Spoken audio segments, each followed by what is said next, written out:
বাংলাদেশের কুড়িগ্রামে টাকার বিনিময়ে ধন সম্পত্তির বিনিময়ে মুসলমানদের খ্রিস্টান ধর্মে দীক্ষিত করা হচ্ছে, এরকম একটা অভিযোগ উঠেছে। আমরা ইতিমধ্যেই জানি যে বাংলাদেশের পার্বত্য চট্টগ্রামে যেসব ক্ষুদ্র নৃগোষ্ঠী রয়েছেন, সেসব ক্ষুদ্র নৃগোষ্ঠী তাদের নিজস্ব যে জাতিসত্তা রয়েছে, তাদের নিজস্ব যে ধর্ম রয়েছে, সেই ধর্ম ত্যাগ করে তারা ইতিমধ্যেই কিন্তু খ্রিস্টান ধর্মে দীক্ষিত হয়েছে। এবং এই প্রকল্প বহু বছর ধরে চলমান। পাহাড়ে বাংলাদেশে কর্মরত বিভিন্ন এনজিও এই প্রকল্প বাস্তবায়ন করে চলেছে এবং সেটা এখনো চলমান।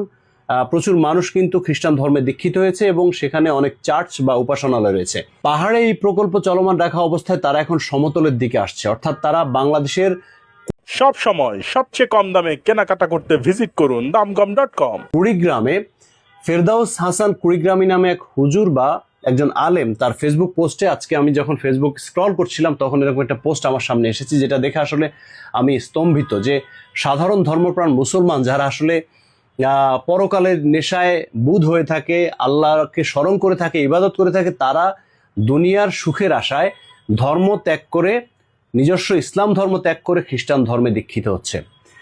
এটা দেখে আসলে খুব হতাশ। আপনাদেরকে একটা ছোট্ট ভিডিও ফুটেজ দেখাচ্ছি, আপনারা দেখুন। মাসে মাসে চাইল দিবে এক বস্তা, ধরেন আমাকে ইলিশ স্লিপ, তারপর ধরেন বস্ত্র, তারপর কোনো অভাব হবে না, বিলের শিখে থাকবা।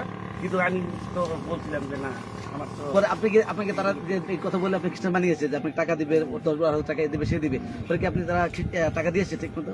না, তার ওই যে আসল মানে মূল ঘোরা থেকে ওরা খায় মানে গুড়া থেকে আপনাদের দেখে আনছে, আইনে পরে খাই ফেলছে, আর আপনার ফাঁকা থেকে একটা লোভে পড়া খ্রিস্টানদের প্রতারণা করে জাহান্নামের কথা বাদ দিয়েছে। এটা যে আসলে কতটা সত্য, আমি আসলে ফেরদাউস হাসান কুড়িগ্রাম সব সময় সবচেয়ে কম দামে কেনাকাটা করতে ভিজিট করুন damgam.com। আমি যে ফেসবুক পোস্ট সেটা আপনাদেরকে একটু পড়ে শোনানোর চেষ্টা করছি, যদি একটু বড়, আপনারা একটু ধৈর্য নিয়ে শুনবেন।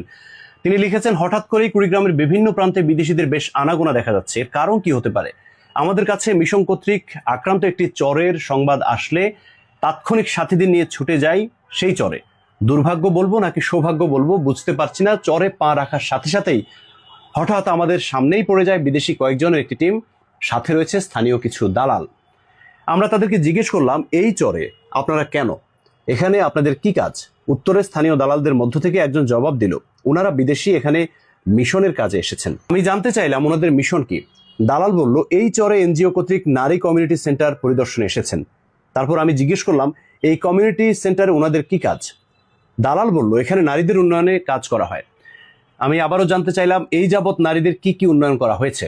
দালাল যেটা জানালো, নারীদের প্রশিক্ষণ দেওয়া হয়, কৃষিকাজ ও বন্যার সময় বন্যা মোকাবেলায় কর্মদক্ষতার শিক্ষা দেওয়া হয়। এরপরে আমি আবারও জানতে চাইলাম, পুরুষদের প্রশিক্ষণ দেওয়া হয় না কেন? দালাল জানালো, আসলে আমাদের নারীদের নিয়েই কার্যক্রম। এরপর আমি বললাম যে নারী একটা তেলাপোকা দেখলে 3 হাত লাফিয়ে পুরুষের কোলে উঠে বসে, সেই নারীকে প্রশিক্ষণ দেবেন বন্যার মোকাবেলায় কর্মদক্ষতার। আসলে পুরুষরা এগিয়ে গেলে সমাজ এগিয়ে যাবে নাকি নারীরা এগিয়ে গেলে সমাজ এগিয়ে যাবে? যাই হোক, এই প্রশ্নে আমি আর দ্বিমত রয়েছে, এটা নিয়ে বিতর্কে যাব না। দালাল এই প্রশ্নের সঠিক উত্তর দিতে না পেরে দ্রুত কেটে পড়ে বিদেশিদের নিয়ে। তাহলে কুড়িগ্রামে এত বিদেশিদের আনাগোনা কেন? ছবিতে যাকে দেখছেন, আমি ছবিটা দিয়ে দিচ্ছি, ছবিতে যাকে দেখছেন সব সময় সবচেয়ে কম দামে কেনাকাটা করতে ভিজিট করুন damgam.com। প্রচলিত আছে, এই লোকটি ফ্রান্সের রাষ্ট্রদূত মার্ক শেরে শার্ল, অর্থাৎ কুড়িগ্রামে কি করছে?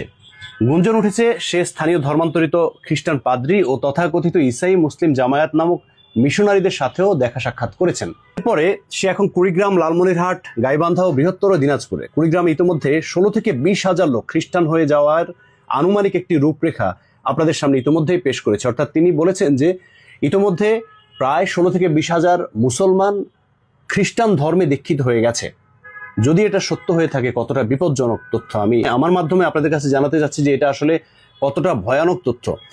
এছাড়াও তিনি আরো বেশ কিছু কথা লিখেছেন, তবে আমি আপনাদেরকে জানাতে চাই, যারা আসলে ধর্মপ্রাণ মানুষ রয়েছেন, আপনারা নিজ জায়গা থেকে নিজেদের ঈমান ধরে রেখে এটার প্রতিবাদ করা উচিত। আমি চাই না কাউকে কোনো হানাহানি বা এরকম কিছু হোক, তবে আপনারা যেহেতু মুসলমান, আপনারা নবীর ধর্ম বিশ্বাস করেন, অর্থাৎ আমাদের প্রিয় নবী হযরত মুহাম্মদ সাল্লাল্লাহু আলাইহি ওয়াসাল্লামের ধর্ম বিশ্বাস করেন, তাহলে এই ধরনের প্রতারণামূলক কাজগুলো থেকে দূরে থাকবেন, বিরত থাকবেন, তাদেরকে এই ধরনের সুযোগ দিবেন না।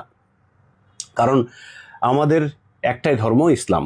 আর যারা যেই ধর্ম পালন করে সেই ধর্ম পালন করার অধিকার তাদের রয়েছে। এবং এই ধরনের সুযোগগুলো যেন তৃতীয় কোনো পক্ষ না নেয় বা এনজিওর মাধ্যমে যেন বাস্তবায়িত না হয়, সেজন্য সবাইকে সোচ্চার থাকতে হবে। যদি এই ভিডিও আপনাদের ভালো লেগে থাকে তাহলে অবশ্যই শেয়ার দিয়ে সবাইকে জানিয়ে দিন, সবাইকে সতর্ক করুন যে আসলে আমরা মুসলমানরা যেন বিপথে চলে না যাই। ভালো থাকবেন সবাই।